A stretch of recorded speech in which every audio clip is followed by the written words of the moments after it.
This is Dave Levine from the Hearsay Culture Network, and I'm very excited to announce the launch of a new show, which we're calling Secrets. This show focuses on what's known and unknown about gadgets, about companies, and about technologies. We're going to analyze on this show where the secrets are in our world and how we might understand them. What can we do when we don't have all the information that we need? How can we make good decisions when we don't have a clear idea of where things are going? And what information do we need to have but don't have in order to make those decisions? This show derives from my background in trade secret law.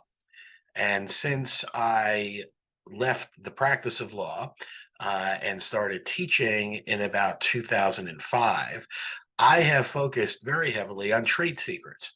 And trade secrets are, generally speaking, information that's valuable because it's not known by competitors. The classic example of a trade secret is the formula for Coca-Cola. But trade secrets expand into a whole host of areas, from the voting machine inside, the code inside voting machines, to the breathalyzer machines that law enforcement uses, to the manufacturing processes for COVID vaccines, the chemicals used in hydraulic fracturing, and on down the list. And what's always been a real challenge in the case of trade secret law and information sharing is the fundamental question of what we need to know, what we'd like to know, and what we don't need to know to make good decisions. And when it comes to trade secrets, it's particularly difficult to decide whether that information should be shared or whether it should be kept secret, and how we handle the trade-offs once information becomes public. So on secrets, I'm going to take all of this theoretical and practical and business oriented and economic information and distill it down for you, the listener, to core issues and core questions where we have real secrets and we have to understand what we do when we don't have that information. Now, importantly, I should say up front that I'm not actually going to be revealing trade secrets on secrets. That would be illegal. That would open me up to liability, and that's not something we're going to be doing. Nor am I going to be soliciting trade secrets from guests. But what we are going to do, and the format of the show is going to be twofold. I'm going to set up the discussion, talk about the issues, and discuss what kinds of things might be going on in a 10 or so minute introduction. Then, and this is for subscribers, there will be a longer discussion of those issues with an expert. And so in that way, we can dig deeper. We will also have office hours around secrets so that you'll have the opportunity to chat about these issues, again, on subscriber basis, and more about that as we get into launch. But the goal of this show is to address what we think of, generally speaking, as two kinds of information that arise. There's a famous theoretical idea called the Johari window. And what the Johari window is a four quadrant box that identifies different kinds of information. We have known knowns, which are things that we're aware of and we understand.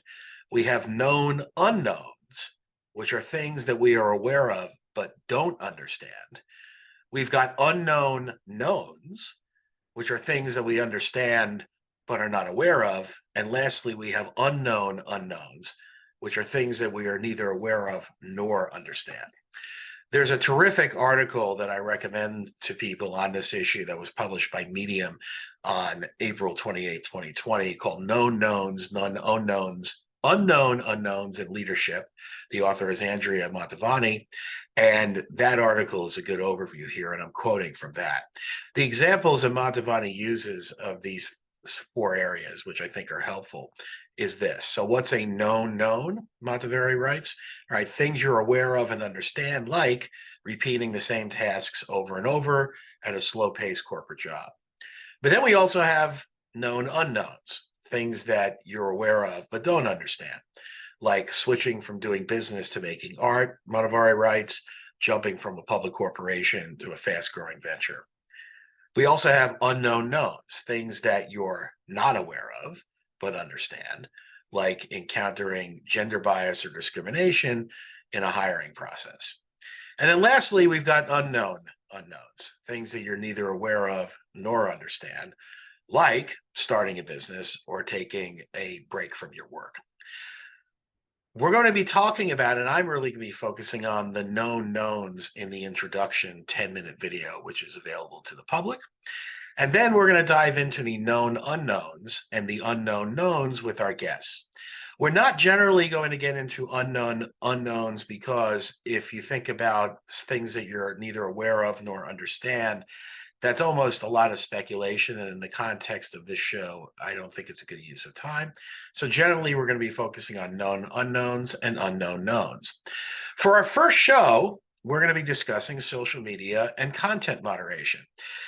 This is a gigantic issue. It's been a gigantic issue since the dawn of social media, although these issues of content moderation, how companies decide what content to offer, what content to censor, what content to publish, what content to not publish, since the dawn of the commercial internet. But social media in particular has brought these issues to the fore because of all of the content that's made available through social media, and it's content which is true and false, which is offensive and not offensive, which can be racist, which can be illegal, and everything from the illegal to the wonderful.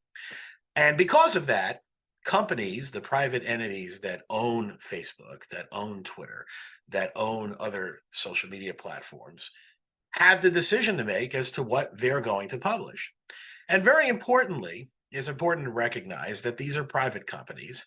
And because they are private companies under US law, and in most places, there is no right of what we think of as free speech in a private setting, meaning that these companies more or less can do what they want to do to censor speech or not censor speech. And so social media companies have enormous power in these places. What we don't know, however, and it's a big question, is how exactly these decisions are made. We really don't know how companies decide what to publish and what not to publish. There are guidelines, there are policies, but it's all very much secret, if not trade secrets. And the trade secrets arise in the context of, as I mentioned at the beginning, algorithms.